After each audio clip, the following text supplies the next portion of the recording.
Good morning students. మనము short questions చేసుకుంటున్నాం కదా జామెట్రీ కన్స్ట్రక్షన్లో. తర్వాత మోస్ట్ ఇంపార్టెంట్ క్వశ్చన్ ఏదైనా ఉందంటే అది మనకి షార్ట్ క్వశ్చన్ అడిగేది ఇంకొకటి ఉందన్నమాట. సో డ్రా ఎక్స్టర్నల్ ట్యాంజెంట్స్ మనం ప్రీవియస్గా చేసాము, అదేంటంటే ఇంటర్నల్ ట్యాంజెంట్స్ చేసాము. ఇక్కడ మనకి ఎక్స్టర్నల్ ట్యాంజెంట్స్ అడిగాడు. External tangents two circles, so two circles ఇచ్చాడు, డయామీటర్ ఆఫ్ 40 mm. సో ఒకటేమో డయామీటర్ దొరికి 40 mm ఇచ్చాడు, ఇంకొక డయామీటర్ దొరికి 30 mm అనమాట. సో దీన్ని బట్టి మనకి ఏమర్థమవుతుందంటే సేమ్ డయామీటర్ ఉన్నది ఇవ్వడం లేదు. సో డిఫరెంట్ డయామీటర్స్ ఉన్నాయి కాబట్టి డిఫరెంట్ రేడియస్ తీసుకుంటాము. అన్ఈక్వల్ రేడియస్ ఆఫ్ సర్కిల్స్ అని కూడా ఒక్కొక్కసారి మాట్లాడుతుంటాడు. సో దీనికి మనము సెంటర్ డిస్టెన్స్ కూడా వాడు మెన్షన్ చేశాడు. రెండు సర్కిల్స్ కూడా సెంటర్ డిస్టెన్స్ 60 mm అని మాట్లాడాడు. సో ఈ క్వశ్చన్కి మనం ఆన్సర్ ఎలా చేయాలో చూద్దాం. సో డియర్ స్టూడెంట్స్, డయామీటర్ ఇచ్చాడు మనకి ఫస్ట్. సో డయామీటర్ D1 ఎంత ఇచ్చాడంటే 40 mm ఇచ్చాడు. సో డయామీటర్ 40 mm ఇస్తే మనము రేడియస్ తీసుకుంటాము.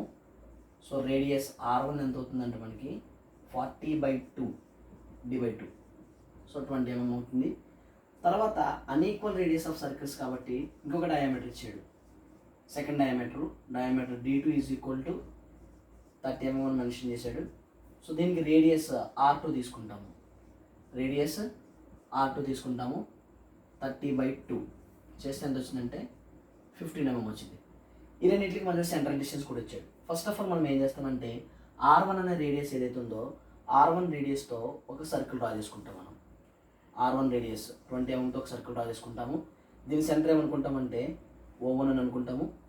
తర్వాత సెంట్రల్ డిస్టెన్స్ ఇచ్చాడు, O1 నుంచి O2కి సెంట్రల్ డిస్టెన్స్ ఇచ్చాడు 60 mm మనం మెన్షన్ చేసుకుంటాము. 60 mm మెన్షన్ చేసుకున్న తర్వాత R2 ఎంత ఇచ్చాడంటే 15 mm ఇచ్చాడు. రేడియస్ 15 mm అంటే సో ఆ సర్కిల్తో పోలిస్తే ఈ సర్కిల్ అనేది చిన్నగా ఉంటుంది అనమాట. So unequal radius of circles. ఇప్పుడు దీనికి మనకి వాడు ఏమడిగాడంటే ఎక్స్టర్నల్ ట్యాంజెంట్ అడిగాడు.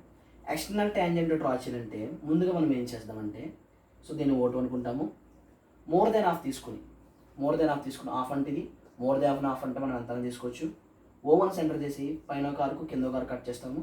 అగైన్ O2 సెంటర్ చేసి పైన ఒక ఆర్కు కింద ఒక ఆర్కు కట్ చేస్తాము. రెండు ఆర్క్ సెట్లు మనం జాయిన్ చేసుకుంటే మనకి O అనే సెంటర్ వస్తుంది అనమాట. ఎప్పుడైతే O అనే సెంటర్ వచ్చిందో ఇప్పుడు ఏం చేస్తామంటే O1 నుంచి O ఎంత ఉందో O నుంచి O2 కూడా ఎంత ఉంటుంది. సో మనం ఏం చేస్తామంటే ఏదో ఒక డిస్టెన్స్ తీసుకుని O సెంటర్ చేసి O నుంచి O1 నుంచి ఒక ఆర్క్ ఇలా డ్రా చేసుకుంటాం. సో ఆర్క్ డ్రా చేసుకున్న తర్వాత ఇప్పుడు మనం ఏం చేయాలంటే ఎక్స్టర్నల్ ట్యాంజెంట్ అడిగాడు కాబట్టి ఎక్స్టర్నల్